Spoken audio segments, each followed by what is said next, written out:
capítulo número 8 tenemos hoy. Samuel capítulo número 8.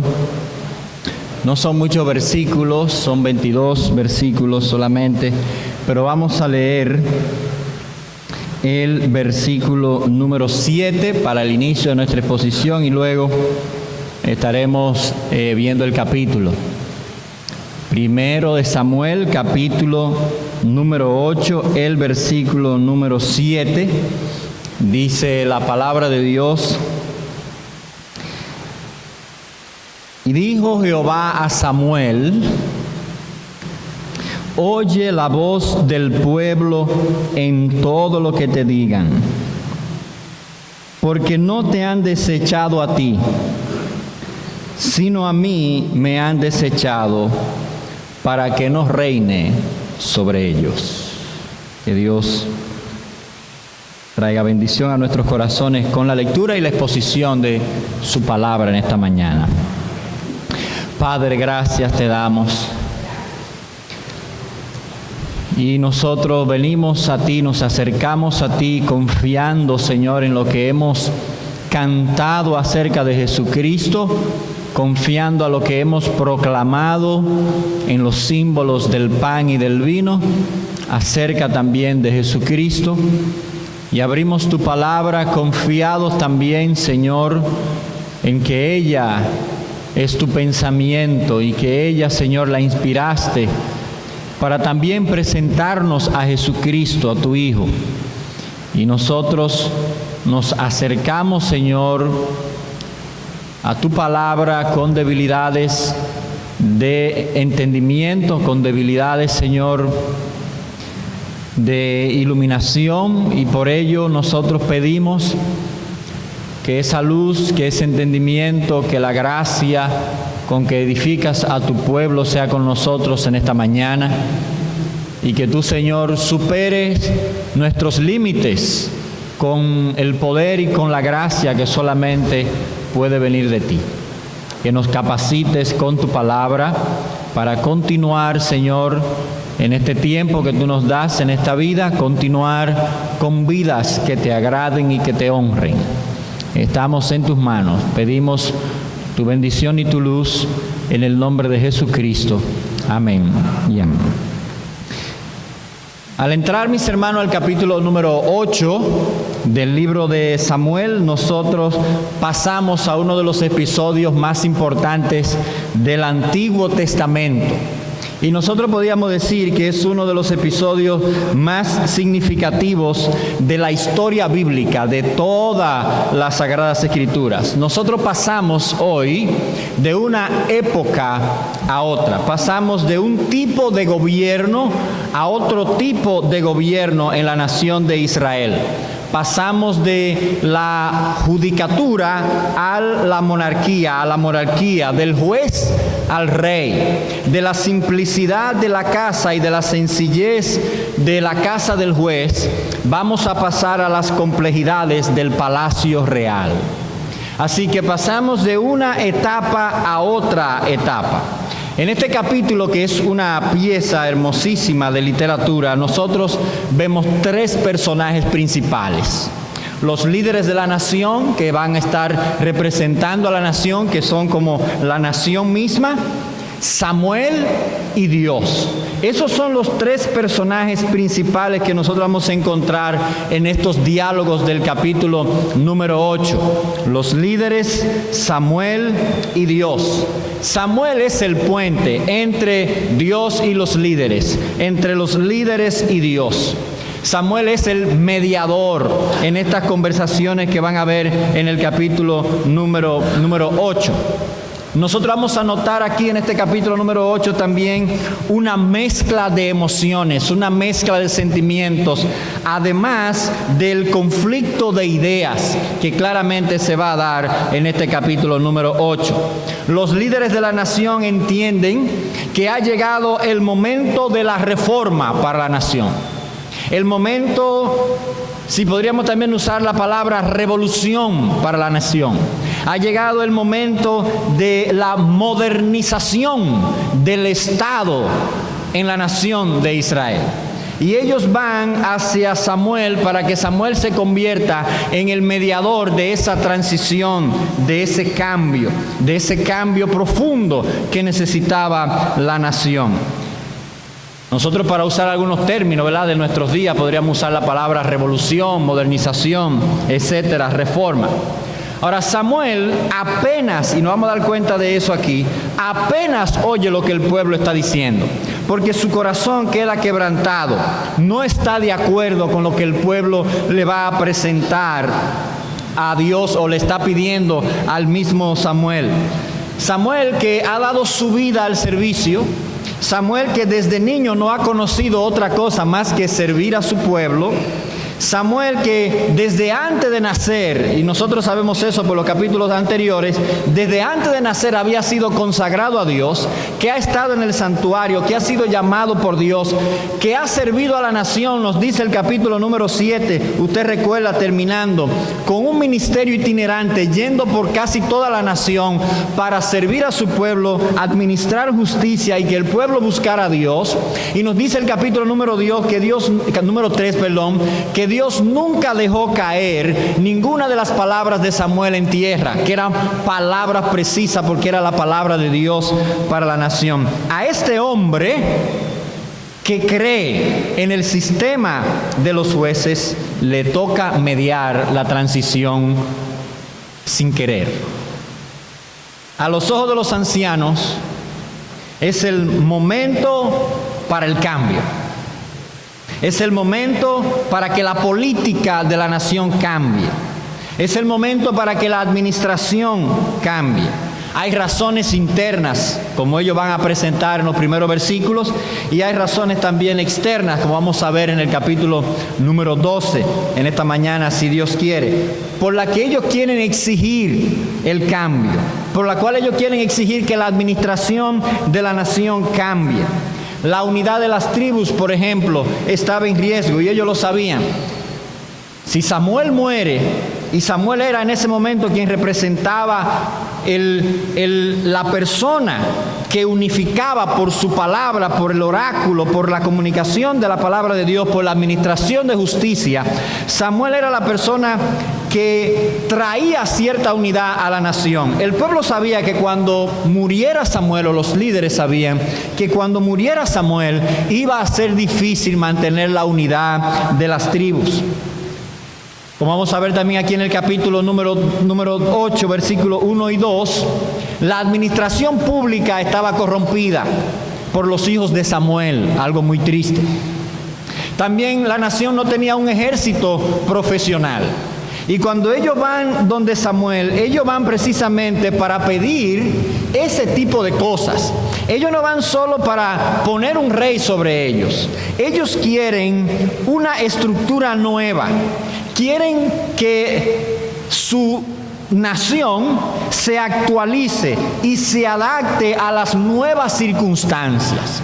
Y ellos entienden que Dios, como están las cosas, no es suficiente para ayudarles en esa adaptación. O Dios no es suficiente para hacer las provisiones a través del sistema de los jueces para traer esas actualizaciones que el pueblo necesita. Un rey, según lo veían los líderes de la nación, era la solución a todos sus problemas. Un rey podía unir las tribus, según ellos lo veían. Un rey podía administrar mejor el aparato público. Un rey podría formar un ejército profesional. Un rey, a los ojos de los líderes de la nación, era la solución a su problema. Sin embargo, por lo que nosotros vimos en el versículo número 7, y de hecho también, si usted lee conmigo ahora el versículo número 8, usted se va a dar cuenta que para Dios esta no era la solución. De hecho, Dios le dice a Samuel que eso era más de lo mismo. Mientras el liderazgo está viendo que ellos están avanzando, Dios le dice a Samuel, no, ellos no están avanzando. Ellos están donde han estado siempre. Mire el versículo número 8, como dice Dios cuando Samuel le presenta la situación de la demanda del rey que los líderes estaban haciendo. Dice el texto, Versículo número 8, conforme a todas las obras que han hecho desde el día que los saqué de Egipto hasta hoy, dejándome a mí y sirviendo a dioses ajenos, así hacen también contigo. Lo que para el pueblo era avance, para Dios era idolatría. Lo mismo que habían hecho siempre. Dios le dice, Samuel, ellos están haciendo ahora lo que han hecho siempre. Ellos están interpretando que sus problemas son políticos, ellos están interpretando que sus problemas son económicos, ellos están interpretando que su problema es un problema de seguridad nacional, ellos están interpretando que su problema es un problema de sociedad, pero lo que realmente está pasando es que ellos tienen un corazón idólatra. Y están actuando de la misma manera que han actuado siempre. Ahora, los líderes de la nación saben que esta transición, este cambio, para ser legítimo, tiene que ser mediado por Samuel. No podían tenerlo de otra manera. Y ellos van y se presentan precisamente donde Samuel. Y Samuel cree en la administración de los jueces. Porque Samuel entiende que esa es la manera de hacer visible la teocracia, o sea, el gobierno de Dios, que Dios reina, que Dios es el rey sobre su nación. Usted ve que el versículo número 7 dice con claridad, ellos no te han rechazado a ti, me han rechazado a mí para que yo no reine sobre ellos. Y Samuel entiende perfectamente que los jueces que no eran reyes, recuérdense en el caso del libro de los jueces, cuando Gedeón tiene la victoria, el pueblo le dice, queremos que tú reines sobre nosotros y tu hijo también sea rey sobre nosotros. Y Gedeón le dijo, yo no seré rey sobre ustedes, sino que Jehová será vuestro rey. Los jueces, o la posición de los jueces, no se heredaba. Recuérdense que los jueces venían de diferentes tribus y eran llamados por Dios de diferentes circunstancias y diferentes lugares. Ahora, la monarquía es diferente. La monarquía va a ser por herencia, o sea, el rey, cuando sea establecido, sus hijos y sus hijos y sus hijos seguirán siendo rey. En el caso de los jueces, no. Era Dios quien lo llamaba, el juez era más carismático, tenía que ser llamado por Dios en un momento de crisis. Y ustedes recuerdan cuando veíamos el libro de los jueces, cómo el Espíritu de Dios venía sobre este hombre y liberaba a la nación. El juez también administraba justicia. Y en este caso Samuel, que es el juez por excelencia, porque administraba justicia, era profeta y era sacerdote también, a este juez, que era el mejor quizás de todos los jueces, le toca administrar la transición y va a ser el último de los jueces. Nosotros vamos a ver aquí que Samuel, contra su propio deseo, contra lo que él quería realmente, le va a tocar administrar la transición del tiempo de los jueces al tiempo de los reyes. Del tiempo de los jueces a la monarquía. De aquí en adelante comienza un episodio nuevo en la historia bíblica. Un episodio, claro está, que va a terminar con un letrero que dice, este es el rey de los judíos. Este es Jesús de Nazaret, el rey de los judíos. Nosotros también vamos a ver aquí la respuesta extraña que Dios da a la petición del pueblo. Y es interesante porque Samuel se queja delante de Dios. El pueblo hace una demanda exigiendo algo. El pueblo no va para negociar. El pueblo lleva lo que quiere y lo lleva con claridad. El pueblo no va para decir, Señor, vinimos a ver si esta es tu voluntad, vinimos a ver si llegó el tiempo, vinimos a ponernos a estudiar las Escrituras. No, nosotros queremos esto y punto. Y eso fue lo que fueron a presentar delante de Samuel. Pero lo sorprendente aquí, queridos hermanos y queridas hermanas, queridos amigos, es que Dios le dice a Samuel, haz lo que ellos están diciendo. Haz lo que ellos están pidiendo. La petición de rey no era una sorpresa para Dios. Si usted lee conmigo en el capítulo número 17 de Deuteronomio, el capítulo número 17, usted va a encontrar en el versículo número 14 en adelante que ya Dios tenía previsto este hecho para la nación de Israel. Que la nación pidiera rey no era malo en sí. Ahora, las motivaciones por las que ellos lo están pidiendo y el momento en que ellos le están pidiendo y los argumentos que ellos dan claramente nos muestra que era una petición motivada por un motor, una motivación totalmente errónea, equivocada. Pero mire lo que Dios había ya previsto y lo que Dios había señalado para la nación. Deuteronomio capítulo número 17, versículo 14. Cuando hayas entrado en la tierra que Jehová tu Dios, 17:14 de Deuteronomio, te da, y tomes posesión de ella y la habites y digas, pondré un rey sobre mí, como todas las naciones que están a mis alrededores.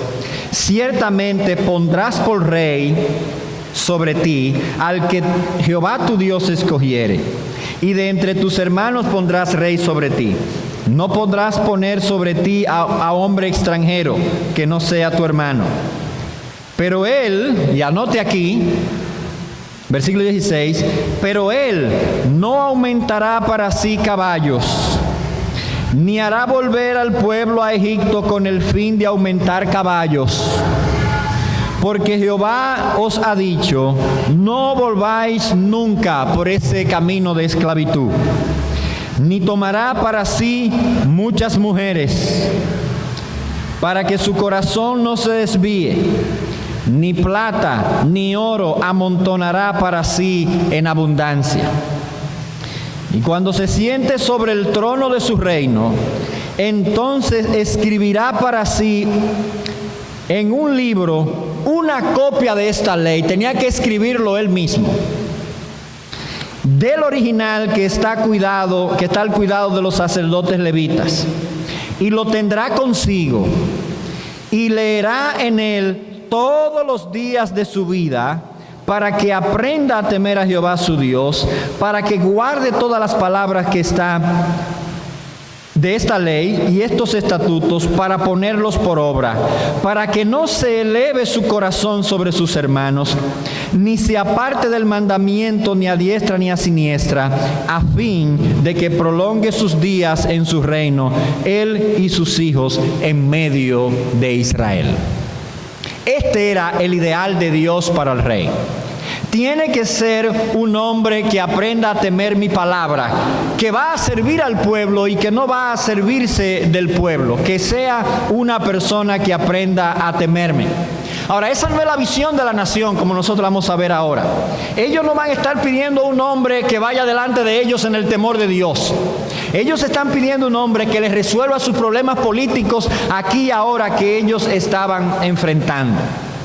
Y nosotros nos damos cuenta aquí, mis hermanos, que rechazar la autoridad y el gobierno de Dios en nuestras vidas, porque nosotros pensamos que Dios no es suficiente para que nosotros podamos tener éxito en los desafíos que enfrentamos, podría meternos en un serio problema. Lo primero, si usted vuelve conmigo al capítulo número 8 de Primera de Samuel, lo primero que nosotros notamos aquí es que si no interpretamos correctamente las circunstancias que nosotros estamos viviendo, nosotros podríamos pensar que Dios no es suficiente para que nosotros continuemos tratando de someternos a su autoridad. Miren lo que dicen los primeros 3 versículos de esta porción, que es una lectura también bastante triste. Dice el texto: aconteció que habiendo Samuel envejecido, puso a sus hijos por jueces sobre Israel. Una jugada extraña. Y el nombre de su hijo primogénito fue Joel, y el nombre del segundo Abías, y eran jueces en Beerseba. Pero no anduvieron los hijos por los caminos de su padre. Antes se volvieron tras la avaricia, dejándose sobornar y pervirtiendo el derecho. Eso no fue ayer, mi hermano, que salió en el periódico. Eso es descrito de hace mucho tiempo en las Sagradas Escrituras. No hay nada nuevo debajo del sol. Ahora, estas son las circunstancias que van a motivar el amotinamiento de los líderes para presentarse delante de Samuel, para ellos hacer una demanda. Ellos no van para tratar de mejorar el viejo sistema. Ellos van agarrándose de esto a sustituir el viejo sistema. Ellos no van a pedir una mejora en la administración de la justicia y que se quiten los hijos de Samuel y que busquemos la manera o que comencemos a orar a Dios para que las cosas comiencen a mejorar. No, ellos van a decir, el viejo sistema llegó a su fin, llegó el momento de una transformación, llegó el momento de un cambio. Ahora, ¿qué tenemos aquí? El texto dice que Samuel había envejecido. Entonces tenemos del capítulo número 7 al capítulo número 8 un promedio de unos 30 a 40 años probablemente que ha pasado de todo ese tiempo de ministerio de Samuel en el capítulo número 7 a lo que nosotros llegamos al capítulo número 8. Entonces Samuel está mayor. Los líderes quieren buscar una solución antes que Samuel desaparezca. Claro, Samuel va a vivir muchísimos años más después de esto, varios años más. Pero ellos entienden que ha llegado el momento de presentarle a Samuel que hay que hacer un cambio. Este es el asunto de la corrupción en la administración. Los hijos de Samuel. Los hijos de Samuel tienen nombres bonitos, incluso piadosos. Joel, Jehová es Dios. Y Abías, mi padre es Jehová.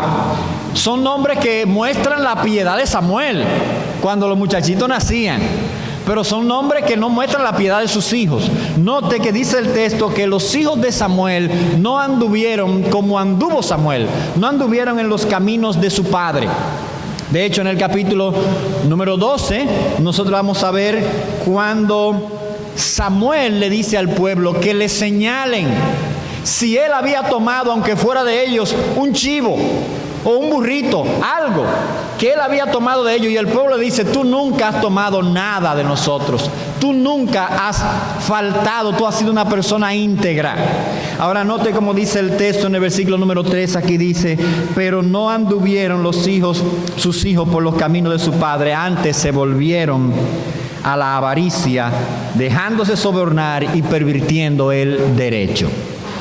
Lo que le daba razón de ser a la administración de los jueces, además de la liberación en cualquier momento de aprieto para la nación, era la administración de la justicia. Porque la nación solamente podía mantenerse por la administración de la justicia. Por eso, el futuro rey tenía que tener una copia de la ley, conocer los mandamientos de Dios, conocer la ética que Dios enseñaba en las Sagradas Escrituras. Los líderes de la nación entienden que una vez que faltara Samuel, la nación corría peligro. Y ellos están previendo eso y se acercan donde Samuel. Sus hijos no eran buenos herederos para jueces. De hecho, la jugada es muy extraña y lo mencionaba ahorita, por el hecho de que nunca un juez nombró a otro juez o a otros jueces en la historia de los jueces. Lo que nosotros tenemos es a Dios llamándolos en un momento específico, en una circunstancia específica. Claro, Samuel hace unos cambios interesantes. Samuel establece una escuela de profetas. Samuel entiende, supongo también, ve que algunas cosas ya no se iban a dar como antes. Y aquí él pone a sus hijos como jueces. Y esto también es interesante porque recuérdense que Samuel vio la casa de Elí. ¿Y ustedes saben cuántos hijos tenía Elí? 2. Y el cambio, cuando Dios llamó a Samuel, y el juicio de Dios sobre la casa de Elí, cuando Dios llamó a Samuel, se dio precisamente porque los hijos de Elí eran hombres impíos. Y Elí ya tenía casi 100 años. Y quienes iban a quedar en la sucesión de la administración del sacerdocio y de todo eso, nada más y nada menos eran los hijos de Elí. Y Dios intervino en la situación y trajo juicio sobre la familia de Elí. Y todos estos 3 hombres, todos murieron en un mismo día. Aquí también tenemos algo parecido. Nosotros podríamos pensar en ese momento, en el capítulo número 1 y capítulo número 2 y capítulo número 3, que quizás Samuel iba a tener una visión mucho más diferente y una visión totalmente, o un resultado diferente de la situación con los hijos de Elí, porque vio el ejemplo, y también estos muchachos, hijos de Samuel, pudieron haber escuchado las historias de los hijos de Elí, pero aquí vemos, queridos hermanos, cómo esto se repitió incluso en la vida del mismo Samuel. Los hijos de Samuel no siguieron el ejemplo, en este caso, de su padre. Y esta es la circunstancia que tenemos, que mueve al pueblo para ir, o mueve a los líderes de la nación para ir delante de Samuel. Ahora, versículo número 4 en adelante, nosotros podemos darnos cuenta que la ceguera con nuestra agenda, con nuestro deseo, con lo que queremos hacer, con lo que pensamos que es lo correcto, podría incluso, queridos hermanos, torcer nuestras motivaciones cuando nosotros nos presentamos delante de nuestro Dios. Somos seres tan complicados, el pecado nos ha dañado tanto, que incluso cuando vamos delante de Dios, podríamos estar pidiendo cosas en un momento equivocado.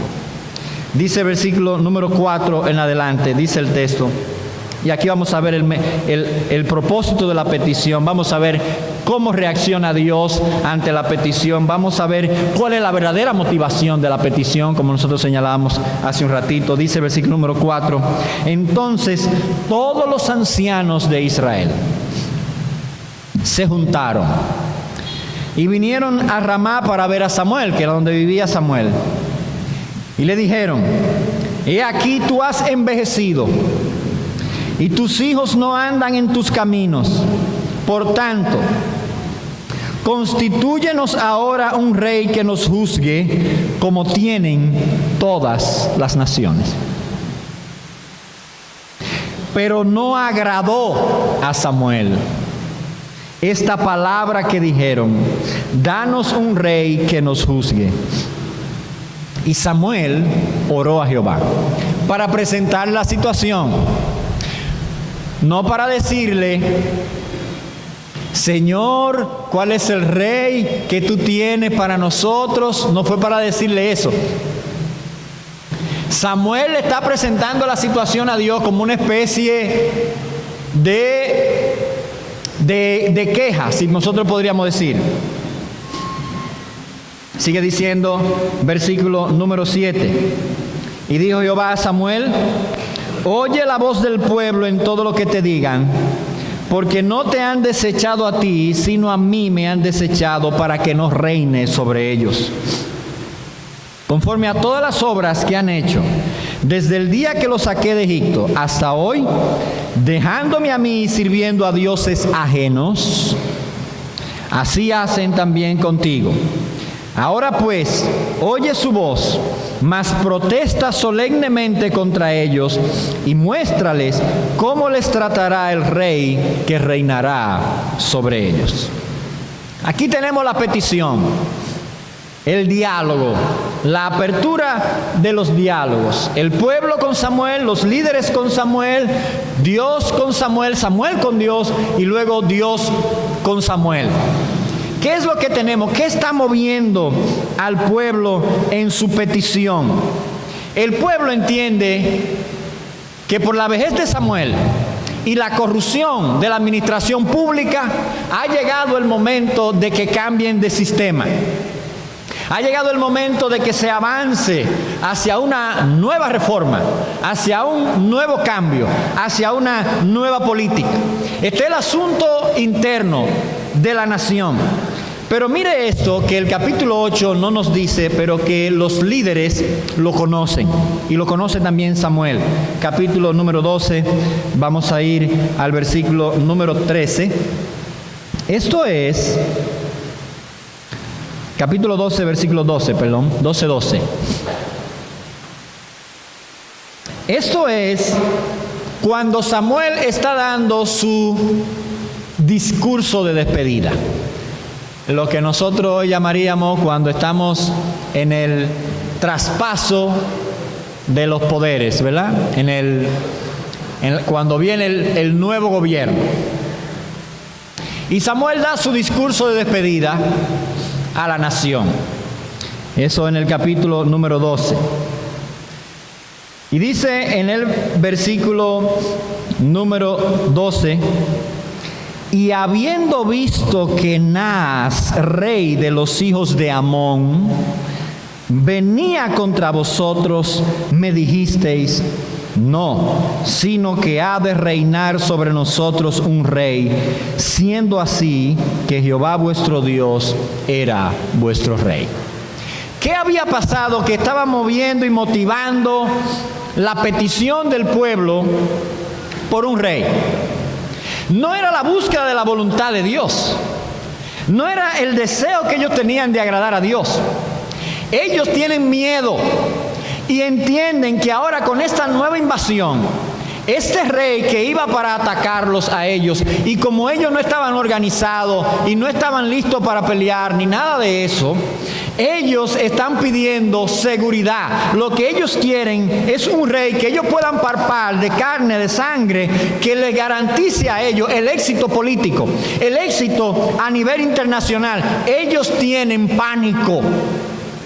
Y con ese pánico es que van delante de Samuel y dicen: bueno, internamente hay corrupción e internacionalmente nos van a invadir, estamos perdidos.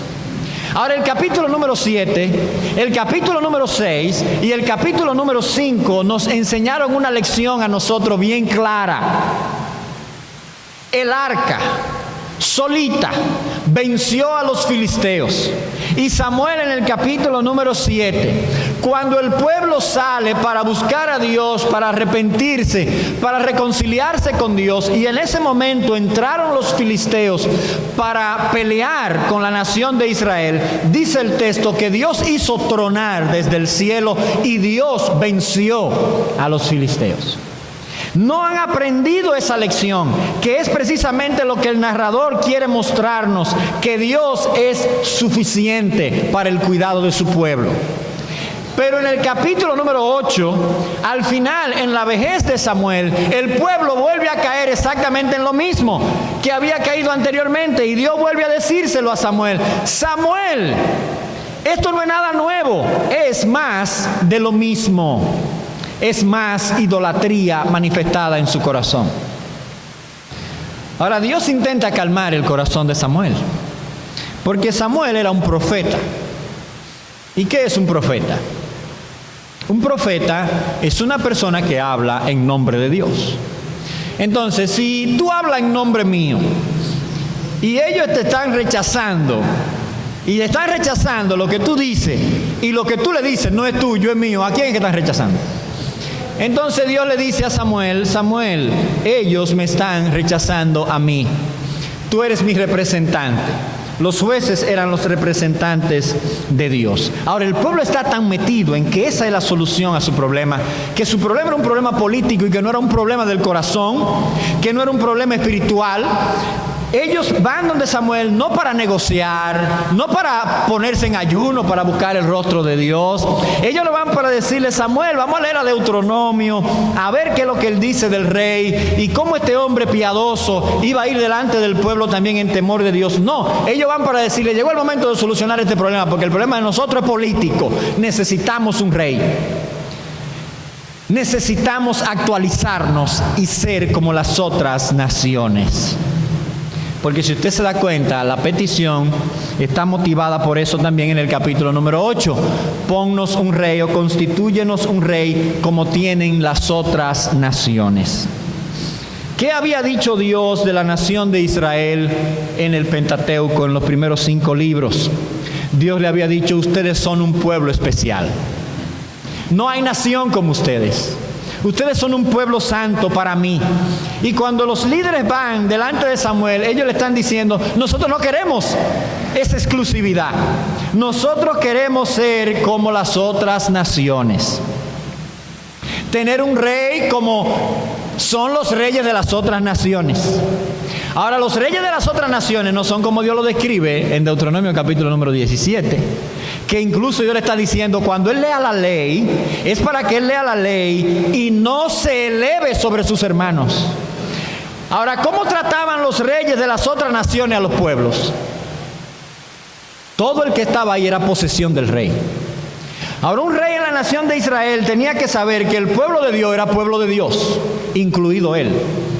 Que él no era el dueño del pueblo de Dios. Ahora, un rey como las otras naciones, que es lo que ellos están pidiendo aquí, un tirano, ¿eso es lo que ustedes están pidiendo? Pues eso es lo que ustedes van a tener. No han interpretado correctamente las circunstancias y la historia que han estado viviendo en esos últimos años del cuidado de Dios, y van con una petición que lo que muestra es más idolatría. Pero usted sabe, hermano, qué es lo grave aquí. Que ellos quieren usar a Dios para que Dios le construya un ídolo.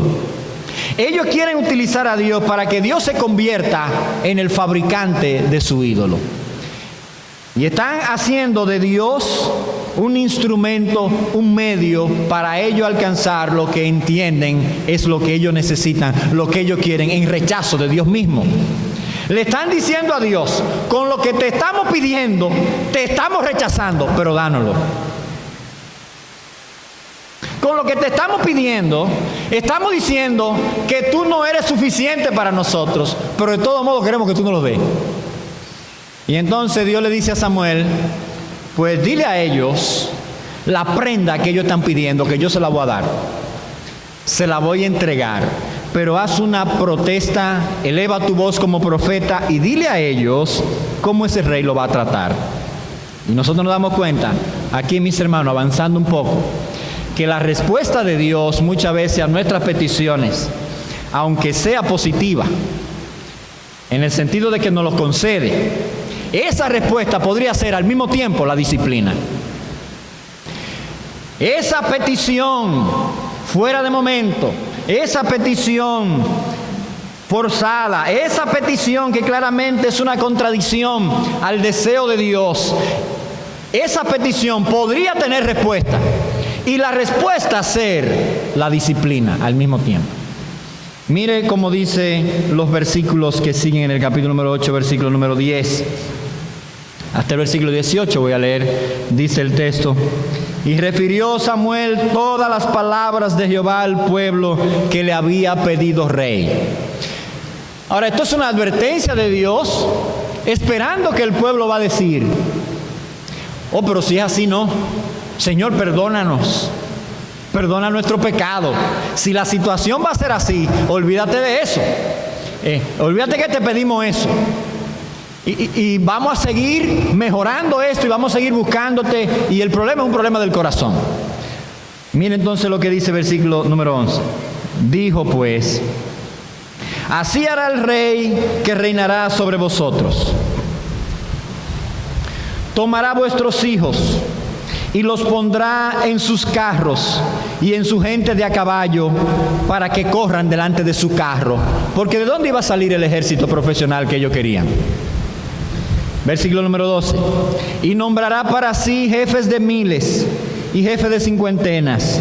Los pondrá a sí mismo a que aren sus campos y cieguen sus mieses y a que hagan sus armas de guerra y los pertrechos de sus carros. Tomará también a vuestras hijas para que sean perfumadoras, cocineras y amasadoras. Porque ¿y quién va a cocinarle a toda esa gente que trabaja con el rey? Van a ser esclavas en cierto sentido. Eso es lo que Dios le está diciendo. Ustedes no quieren que yo reine sobre ustedes, pero ustedes están pidiendo ahora esclavizarse de un hombre. Es lo que Dios le está diciendo. Versículo número, y de ahí venían concubinas y otras cosas. Versículo número 14. Asimismo tomará lo mejor de vuestras tierras, de vuestras viñas y de vuestros olivares, y los dará a sus siervos. Y eso es abuso de poder. Porque iba a decir, un general de los míos, general, vaya y haga esa invasión, y cuando usted venga le voy a dar la tierra de fulano. Y no importa todo lo que usted protestara, no, el rey dijo que le mande esa tierra. Versículo número 15. Diezmará vuestro grano y vuestras viñas para dar a sus oficiales y a sus siervos.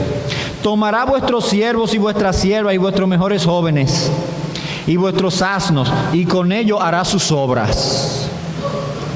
Diezmará también vuestros rebaños y seréis sus siervos. Y lo peor ahora, versículo 18. Y clamaréis aquel día a causa de vuestro rey que os habéis elegido, mas Jehová no os responderá en aquel día.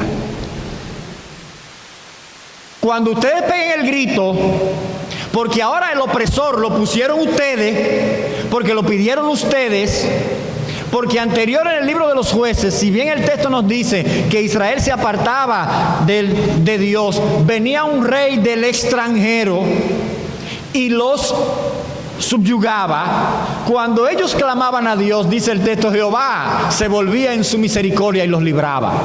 Pero ahora que el tirano lo están pidiendo ustedes, cuando ustedes me pidan que lo ayuden, no, cómanse su rey ahí, que ese fue el que ustedes pidieron.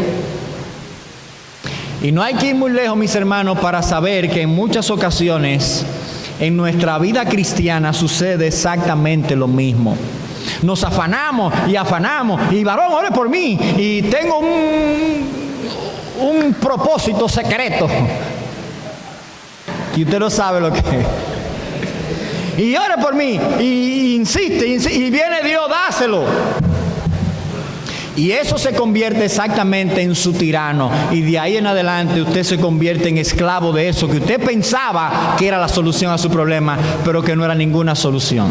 Y aquí está el pueblo, precisamente, diciéndole a Dios, nuestra solución es esta. Y dice Dios, esa no es la solución. Es más, eso se va a convertir en un problema para ustedes. Incluso va a afectar su libertad individual, va a afectar su libertad económica, va a afectar su vida espiritual. Porque dice Dios, la relación entre nosotros va a quedar afectada.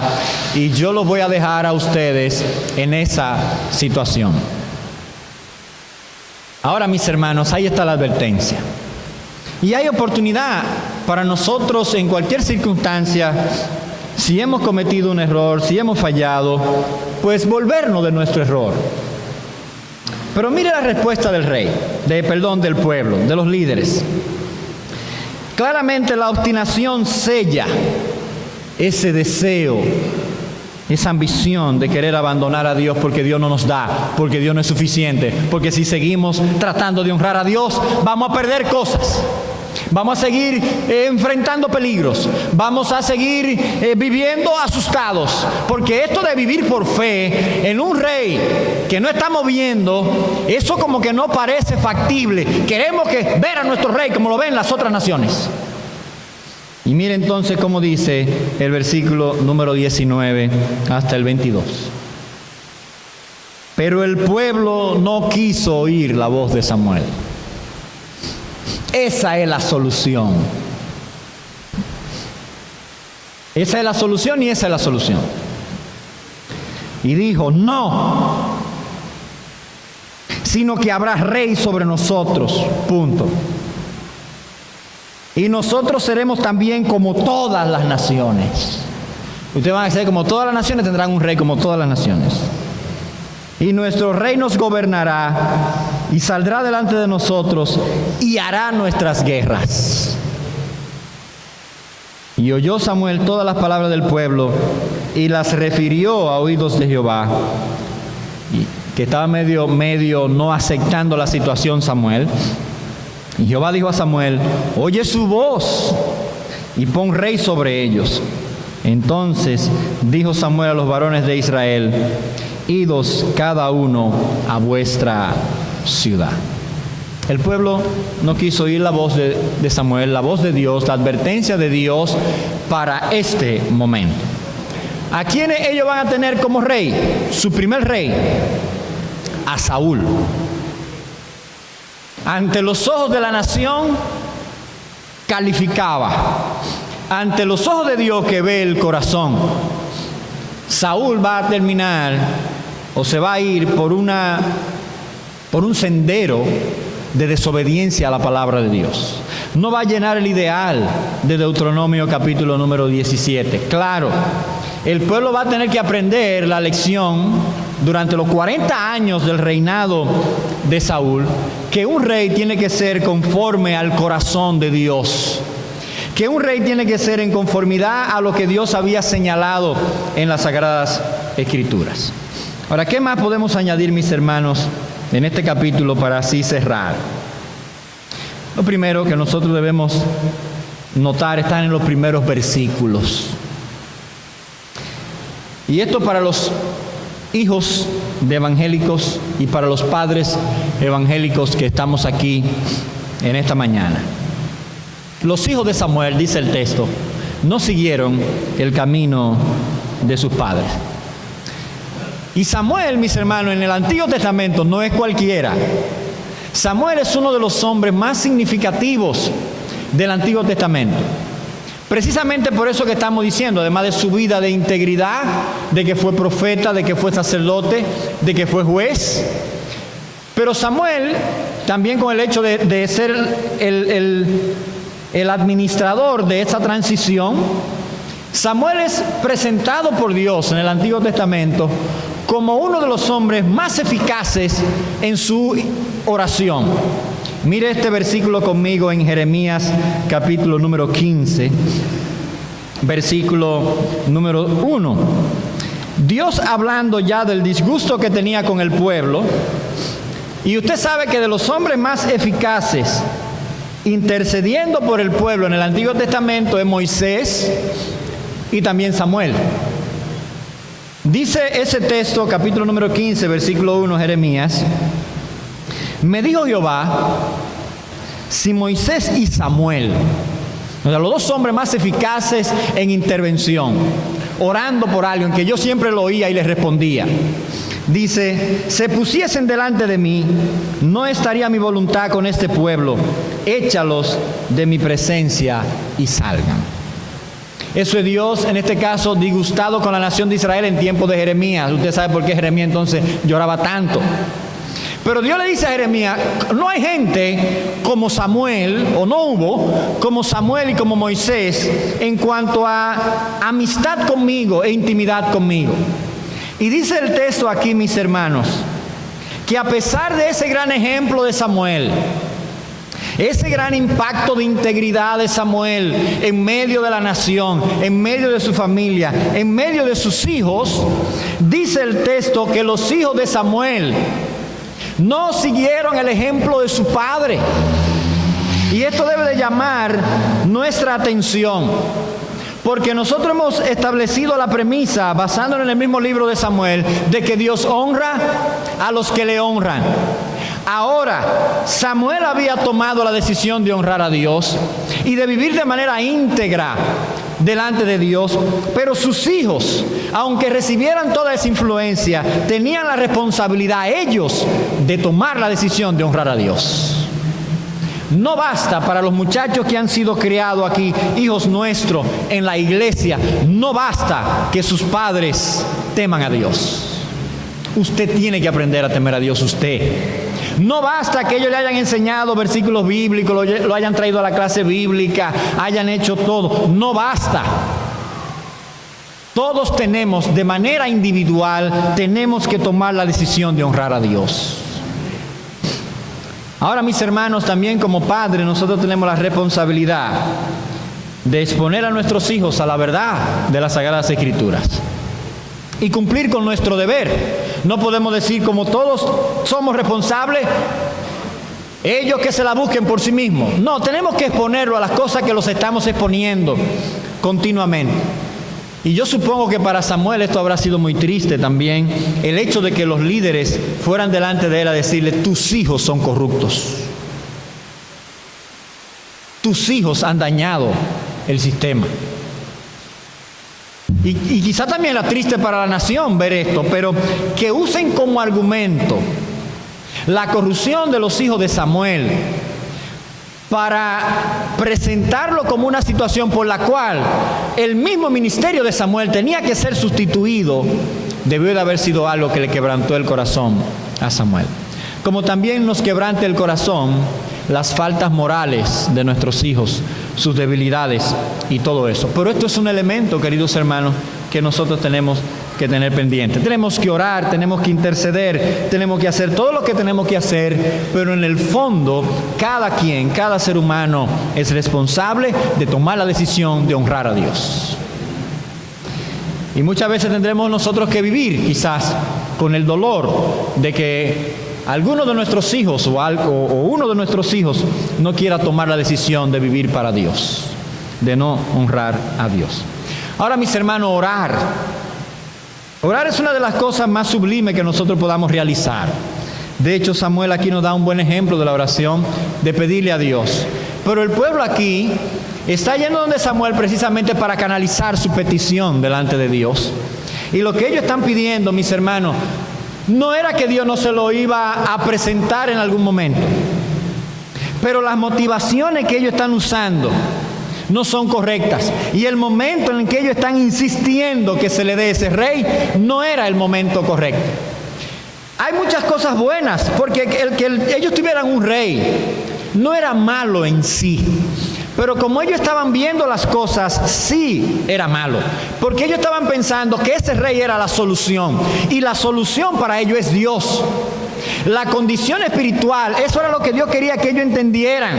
Dios le está diciendo, otra vez vuelven con su idolatría. Ahora no es que me traen a Baal, ni que me traen a Astarón, ni que me traen a Moloch. Me están trayendo a un rey. Ellos creen que la solución a su problema es un rey. Samuel, es idolatría. Obsérvalo bien, en el corazón de ellos lo que hay es otro ídolo. Eso le está diciendo Dios. Y muchas veces nosotros queremos hacer lo que hace el pueblo. No queremos a Dios, pero queremos que Dios nos dé el ídolo. Y queremos retorcerle el brazo a Dios para que Dios se haga cómplice nuestro, dándonos lo que le estamos pidiendo en rechazo de Él mismo. Y hay de nosotros, mis hermanos, si Dios dice, eso es lo que tú quieres, pues ahí te va. El pueblo en el desierto, queremos carne y queremos comer carne, porque ya este maná nos tiene que ni con mantequilla. Es carne, ustedes quieren carne, le mandó tanta carne, tanta codorniz, que antes de masticar una ya tenían la otra codorniz ahí. Se cansaron de comer carne. Y luego entonces el juicio de Dios sobre su vida. Y uno a veces está, los muchachos solteros tienen el grito al cielo porque quieren casarse. Que no es el momento, muchachos. Que te aguante. Que no, que es con ese, porque ese me lo mandó Dios. O es con esa, porque ese me lo mandó Dios. Y si pierde una oportunidad más, se lo lleva otro, se lo lleva otra. Aguántate, que mañana es la boda, se casa. El grito al cielo, un par de meses después. El trabajito, que estamos desempleados, que esto, que el otro. Un trabajo que no me da tiempo ni para orar, ni para ir al templo, ni para leer la Biblia, ni para hacer nada. Pero usted estaba pidiendo y que no, le dije que no, que se aguantara otro chin. Ahí está. Nos hacemos esclavos de aquello que nosotros perseguíamos como la solución a nuestro problema. Y Dios dice, ¿eso era lo que tú querías? Pues entonces aprende ahora que soy yo la solución a tu problema. Ahora, mis hermanos, lo que nosotros deberíamos evitar es ser tercos. Ser tercos como fue aquí la nación de Israel. Y en vez de decir, no, Señor, hay que seguir con eso, tenemos que aprender a arrepentirnos, a convertirnos. Mi hermano, ser convertido es el arte de convertirse todos los días. Ser creyente, pertenecer al desprendimiento de la reforma, es el arte de reformarnos todos los días. Es el arte de buscar a Dios todos los días. Al corazón contrito y humillado, Dios no lo rechaza. ¿Pero por qué Dios no rechaza el corazón contrito y humillado? Porque ese corazón entiende continuamente que tiene que estar delante de Dios en humildad, porque sabe que no tiene los recursos espirituales que necesita, y todos los días debe recibirlo de Dios, guía, dirección, luz, porque de lo contrario nos perdemos, nos descarriamos. Y finalmente, mis hermanos, Aunque las cosas no sean ideales y parezca que se salgan de control, Dios sigue siendo soberano sobre todas las cosas. Incluso ese rey que ellos están pidiendo, en el capítulo número 9 y 10, que vamos a ver más adelante, Dios va a ser soberano. ¿Usted sabe quién es que va a organizar todas las cosas para que Saúl sea el rey sobre Israel? Dios. Ellos están pidiendo, pero Dios no va a soltar la cosa en banda, como decimos popularmente. Dios, aunque la situación no es ideal, Dios de todo modo va a estar sobre las circunstancias para que al final su voluntad sea ejecutada.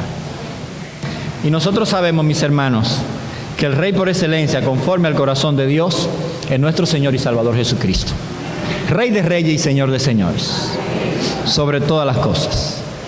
Se abre un nuevo capítulo, el capítulo de la monarquía, el capítulo de los reyes. Comenzamos con una nueva etapa en la nación de Israel y la historia bíblica. Padre, gracias por tu misericordia. En estos momentos damos gracias por tu palabra. Ella, Señor, que nos anuncia el Evangelio, nos anuncia al Salvador, a Jesucristo, Rey sobre todas las cosas. Y un día toda lengua confesará que Jesucristo es el Señor para gloria de Dios Padre. Estamos esperando ese día. Gracias te damos en esta mañana, en el nombre de Jesús. Amén.